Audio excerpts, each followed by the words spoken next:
همیهنانم، جمهوری اسلامی به پایان خود رسیده و در حال سقوط است.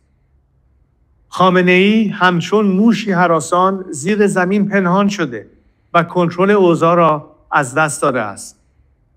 آنچه آغاز شده برگشت ناپذیر است. آینده روشن است و ما با هم از این پیچ تند تاریخ عبور خواهیم کرد. در این روزهای دشوار دل من با همه شهروندان بی‌دفاعی است که آسیب دیدند و قربانی جنگ طلبی و توهمات خامنه‌ای شدند.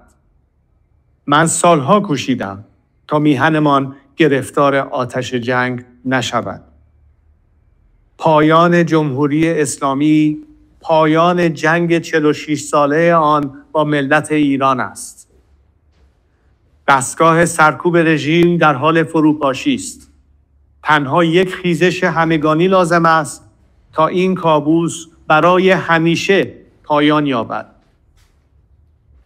اکنون زمان ایستادن است. زمان بازپسگیری ایران.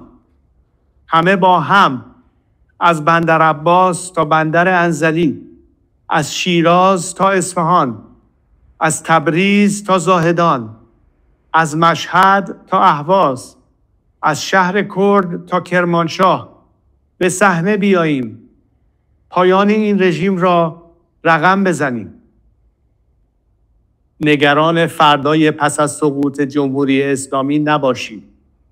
ایران دچار جنگ داخلی و بی‌ثباتی نخواهد شد. ما برای آینده ایران و شکوفایی‌اش برنامه داریم.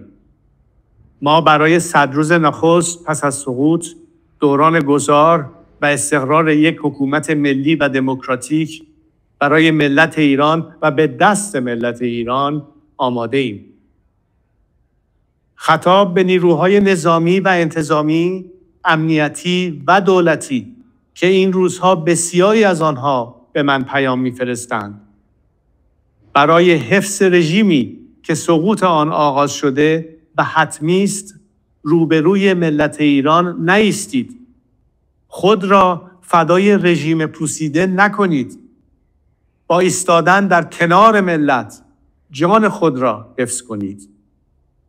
در گذار از جمهوری اسلامی نقشی تاریخی ایفا کنید و در ساختن آینده ایران سهیم باشید.